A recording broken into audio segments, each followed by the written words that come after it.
કૃષ્ણાય વાસુદેવાય હરિએ પરમાત્મને પ્રણત ક્લેશ નાશાય ગોવિંદાય નમો નમઃ. મિત્રો, આજે સુરતની એક એવી પાવન ભૂમિ ઉપર આજે હું તમને લઈને આવ્યો છું અને જેનો એમ કહેવાય ને કે તાપી પુરાણમાં પણ વિશેષ એનો મહિમા છે. આ જગ્યા ઉપર શંખેશ્વર મહાદેવના બેસણા છે અને ભગવાન શ્રી કૃષ્ણ અને બલરામની આ જગ્યા ઉપર કંઈક કહાની બોલે છે અને હું વાત કરી રહ્યો છું ગાય પગલા ધામની. તો ગાય પગલાનો શું છે ઇતિહાસ, ચાલો સાથે મળીને નિહાળીએ. અને અહીંયા ખાસ કરીને ભગવાન શ્રી કૃષ્ણ અને શંખેશ્વર મહાદેવ આમ કહેવાય ને કે એની પ્રતિતિ અહીંયા હાજર આપણને બિરાજમાન હોય ને એવું આપણને ફીલ થતું હોય. કારણ કે આ જગ્યા ઉપર ઘણા તપસ્વી પુરુષો પણ એવા તપ કરીને ગયા છે અને કહેવાય કે રંગઅવધૂતજી મહારાજ જે હતા તેણે પણ આ જગ્યા ઉપર જે એને તપ કરેલું છે. અને આ જગ્યા ઉપર પર્ટિક્યુલર એક વૃક્ષ પણ એવું છે કે જે નિસંતાન દંપતી હોય તો તે અગર એ ફળના જે બીજ એ પ્રસાદ તરીકે ગ્રહણ કરે છે તો તેને પણ ભગવાન ઉત્તમમાં ઉત્તમ સંતાનની પ્રાપ્તિ કરાવતા હોય છે. તો બની રહેજો, વિડીયોમાં ખૂબ મજા આવવાની છે. ગાય પગલાના તમામ રાજ સહિતનો તમામ ઇતિહાસ સહિતનો વિડીયો આજે હું તમારી સમક્ષ લઈને આવ્યો છું.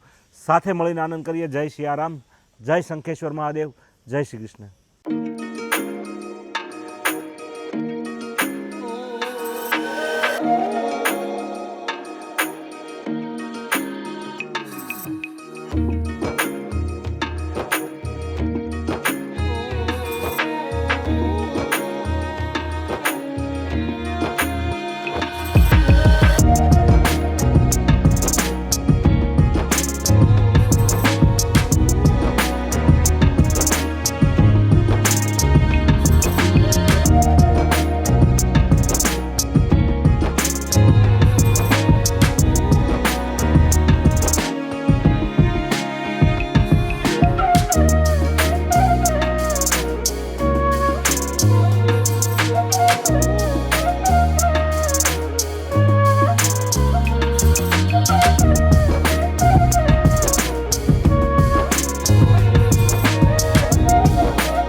મિત્રો, આ જે જગ્યા ઉપરથી આ જગ્યાનું નામ પડ્યું છે ગાય પગલા, તે ગાયનું પગલું આ જગ્યા ઉપર અત્યારે બાર જે કંઈ હતું આમ તો પણ બાર ભગવાન શંખેશ્વર જે મંદિર છે તેનું નવીનીકરણ થાય છે. તો એ જે પગલું છે ગાય માતાનું જે તે સમયનું 5000 વર્ષ જૂનું તે અહીંયા દર્શન માટે અત્યારે મૂકેલું છે. તો તેમના પણ આપણે દર્શન કરીએ.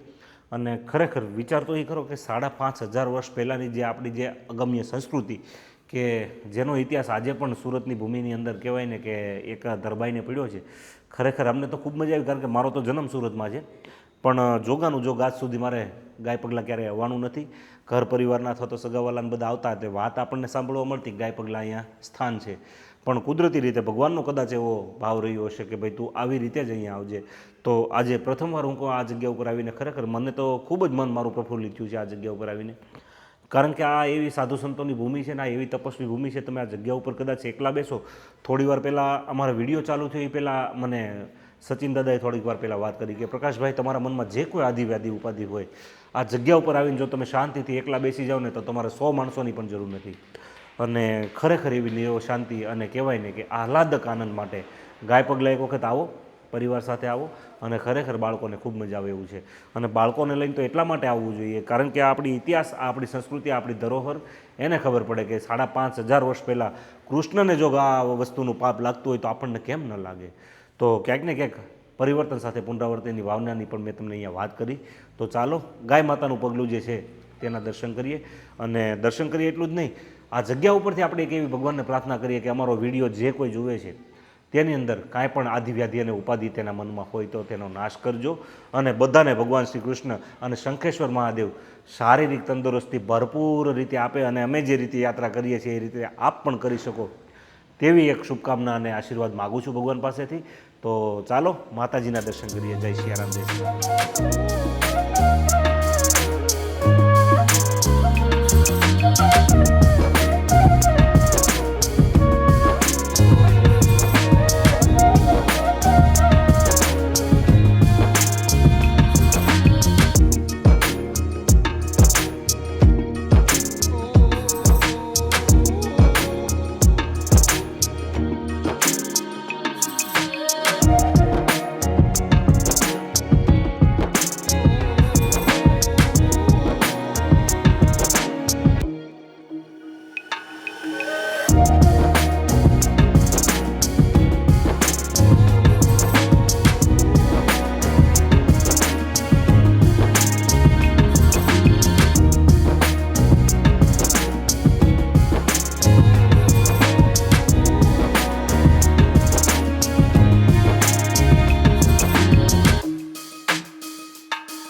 તો મિત્રો આપણા કહેવાય ને કે પુરાણોની અંદર ખાસ કરીને આયુર્વેદને પણ ઘણું મહત્ત્વ અપાયું અને કહેતા કહેતા કે જે પહેલાં આપણી ચિકિત્સા પદ્ધતિ હતી ત્યારે જે અવારનવાર રોગો હતા તો તેનું જે આપણા પહેલાં જે પુરાણા વેદો હતા આપણા તો તે કેવી રીતે એના ઉપચાર કરતા હશે અથવા તો ક્યાંક ને ક્યાંક વિશેષ શ્રદ્ધા સાથેનો પણ જોડી લો તો એવી પણ એક લોકમાન્યતા પણ એવી છે અને વિશ્વાસ પણ એવો છે. થોડીવાર પહેલાં મને સચિન દાદાએ અહીંયા વાત કરી કે આ જગ્યા ઉપર જે આ નાગકેસર કૈલાસપતિ નામનું આ વૃક્ષ છે તે વૃક્ષના અંદર જે કોઈ ફળ આવે છે તેમના બીજ અગર જો નિસંતાન દંપતીને જો અગર એનો આહાર કહેવાય ને કે એને પ્રસાદી રૂપે આપવામાં આવે તો એનું વાંજ્યામાં મેણું ભાંગે છે અને ભગવાન શ્રી કૃષ્ણ અને શંખેશ્વર મહાદેવની કૃપાથી એક ઉત્તમ સંતાનની એના ઘરે પ્રાપ્તિ થાય છે.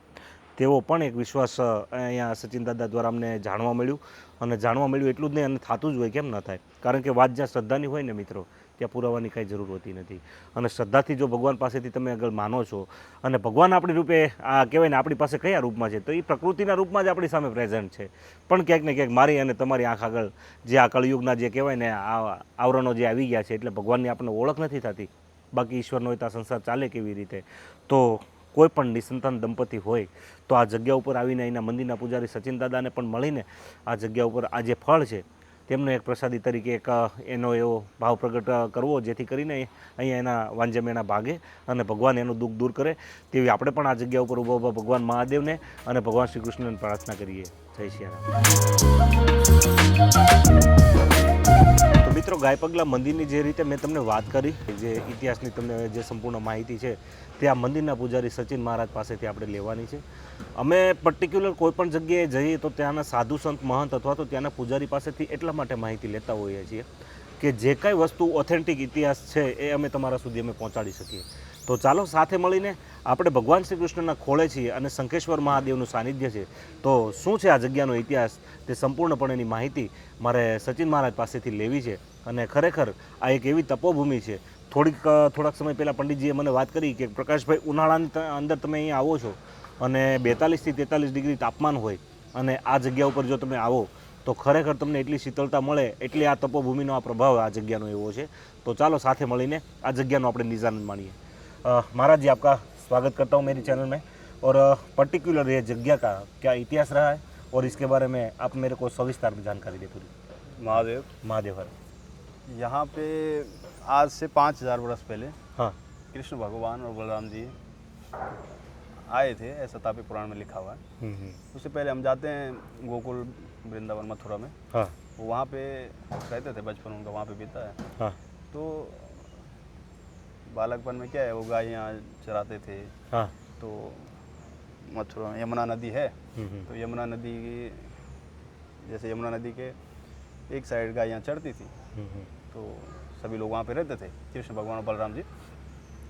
तो वहीं एक तालाब भी था जिस तालाब में क्या है कालियानाग रहता था. आपने सुना ही होगा कालियानाग है था वहाँ पे. तो कृष्ण भगवान ने उनसे युद्ध किया. तो उनसे युद्ध करने के बाद उन्हें मार के जब कृष्ण भगवान वापस आए तो थके हुए महसूस किया कि उन्हें थकान लग गई. तो उन्होंने सोने की इच्छा प्रकट की कि मुझे थकान लग गई है, मैं थोड़ी देर क्या है सोना चाहता हूँ. तो ऐसा करके उन्होंने बलराम जी से बोला और बलराम जी को क्या है अपना शंख बलराम जी को दे दिया. यहाँ पे शंख का मतलब था कि जो गायें हैं जब शाम का समय होता था गायों को वापस बुलाने का तो शंख की जो ध्वनि होती थी उससे गायें आ जाती थी, अपनी जगह पे आ जाती थी. तो बलराम जी को शंख दिया और कृष्ण भगवान जो है सोने चले गए. बलराम जी ने जब शंख बजाया तो पहली बार में तो आवाज़ सही आई लेकिन दूसरी बार में क्या आवाज़ बदल गई. अब आवाज़ बदल गई तो गायों को लगा हमें कोई भ्रमित कर रहा है और उस भ्रम के चक्कर से क्या है गायें यमुना नदी में बह गई. अब यमुना नदी में बह गई तो हल से रोकने का बलराम जी ने प्रयास किया लेकिन गायों गौ हत्या का पाप लग गया था. इसलिए क्या है हल और शंख पंचजन्य शंख श्रापित हो गया, काला पड़ गया. तो अब गौ हत्या का पाप लग गया. अब गौ हत्या का पाप निवारण भी करना था. अब उस निवारण करने के लिए क्या है ऋषियों में श्रेष्ठ मुनि हुए गर्ग मुनि, उनके कुलगुरु. तो उन्होंने बताया कि सूर्यपुत्री तापी नदी के किनारे जहाँ पर क्या है नारियल के आकार का शिवलिंग होगा, वहाँ पे जाके आप दान तप जो भी आपसे हो श्रद्धा भक्ति यथाशक्ति वो करिए. तो यहाँ पर आए थे, उन्होंने 5 दिन का तप किया और उस तप के माध्यम से क्या है वो गायें सजीवन हो गई। सजीवन मतलब दोबारा जीवित हो गई, और जो गायें जीवित हुई उनके पैर के निशान यहाँ छूट गए। हाँ, तो तब से लेके गाय पगला के हाँ नाम से तब जाना जाता है। इसलिए यहाँ का नाम क्या है, गाय पगला। और यहाँ दूसरी चीज़ है कि जो शिवलिंग है यहाँ पे 2 शिवलिंग है। विशेष तौर से कहीं हमें ऐसा सुनने को नहीं मिलता है कि कहीं पे 2 शिवलिंग है। हाँ। तो एक स्वयंभू है और एक कृष्ण भगवान और बलराम जी ने स्थापना की हुई, इसलिए यहाँ पे 2 शिवलिंग है। तो इस प्रकार से यहाँ का इतिहास है। हाँ। और महाराज जी, लोगों का ऐसी भी है, इतिहास ऐसा भी कोई बोल रहा है मतलब कि भाई इधर कोई पेड़ है ऐसा कि उसका जो बीज होता है हाँ जी। तो उसका मतलब वो प्रसाद लेने से निसंतान कोई दंपति हो रहे थे तो उसको संतान प्राप्ति की वो चेष्टा जो उसकी होती है वो पूरी होती है। जी हाँ, उसके बारे में भी थोड़ा मेरे को सविस्तार बताएं। नागकेसर कैलाशपति एक वृक्ष है यहाँ पे। हाँ। तो अब क्या है क्या नहीं है, पर हम श्रद्धा भक्ति पर विश्वास रखते हैं। हाँ। इसलिए हम पूर्ण रूप से ये नहीं कह सकते कि उसका वास्तविक क्या है, लेकिन हमारी मान्यता यह है कि भगवान पर विश्वास रख के कि उसमें फल आता है और उस फल के अंदर बीज होते हैं, तो हम लोग वो बीज देते हैं लोगों को, और लगभग 100% हाँ। उसका रिजल्ट रहा है अभी तक। हाँ। कोई भी बेचारा निराश नहीं हुआ जिसकी जैसी श्रद्धा भक्ति रही होगी, तो वो पूर्ण रूप से उसका रिजल्ट તો મહારાજજીએ જેવી રીતે મિત્રો વાત કરી તેવી રીતે કે આ જગ્યા ઉપર કાલિયાવન સાથે જે ભગવાન શ્રી કૃષ્ણનું યુદ્ધ થયું અને ત્યાર પછી યુદ્ધમાં થાકી હારીને ભગવાન આરામ કરવા માટે જ્યારે બેઠા અને તે દરમિયાન કે ભગવાન શ્રી કૃષ્ણનો જે શંખ હતો તે શંખ વગાડે પછી જ ગાયો નદીમાંથી પાછી બહાર આવતી, એવો કાંઈક રૂટીન એનો નિયમ હતો. અને ભગવાન આરામ કરવા બેઠા ત્યારે તે શંખ તેમણે બલરામજીને આપ્યો અને બલરામજીને આપ્યા પછી અને જ્યારે ગાયોને પાછી બોલાવવાનો સમય થયો ત્યારે બલરામજીએ કહેવાય ને કે શંખ વગાડ્યો, પણ હકીકત એનો સૂર થોડો બદલાનો, એટલે ગાયોને એમ થયું કે અમને કોઈ ભ્રમિત કરવા માગે છે. અને ખરેખર આ જગ્યા ઉપર ગાયોનો કહેવાય ને કે ભાઈ દેહ પડી ગયેલો હતો. અને ત્યારબાદ ભગવાને અહીંયા આવીને પ્રાયશ્ચિત કર્યું, ગર્ગમુનિના આશ્રમે આવીને, અને તે ગાયોને સજીવન કરી અને ત્યારથી અહીંયા ગાય પગલા અત્યારે એના પણ ચિહ્નો હજી આજે પણ દેખાઈ આવે છે. ટૂંકમાં કહેવા બેસું તો 5,500 વર્ષ જૂની આ જે સંસ્કૃતિ છે અને અહીંયા અખિલ બ્રહ્માંડનો અધિપતિ ભગવાન શ્રી કૃષ્ણ આપણા સુરતને આંગણે 2 વાર આવ્યો છે. 2 વાર ઇતિહાસ એટલા માટે બોલે છે કે કર્ણની જ્યારે અંત્યેષ્ટિ હતી, એનો જ્યારે અગ્નિ સંસ્કાર હતો ત્યારે અશ્વિની કુમાર જે તણપાનનો વડ છે ત્યાં પણ ભગવાન શ્રી કૃષ્ણનો એક ઇતિહાસ સારો એવો બોલે છે. તો ચાલો આ પાવન ભૂમિમાંથી જ્યારે આપણે રજા લઈએ ત્યારે ભગવાન શ્રી કૃષ્ણ અને શંખેશ્વર મહાદેવના ચરણોમાં એક એવી પ્રાર્થના કરીએ કે ભગવાન બધાના દુઃખ હરજો, બધાના આંસુડા લૂજજો. બસ આવી સાત્વિક ભાવના સાથે આ વિડીયો અહીંયા વિરમું છું. જય સિયારામ, જય સનાતન ધર્મ, જય શ્રી કૃષ્ણ.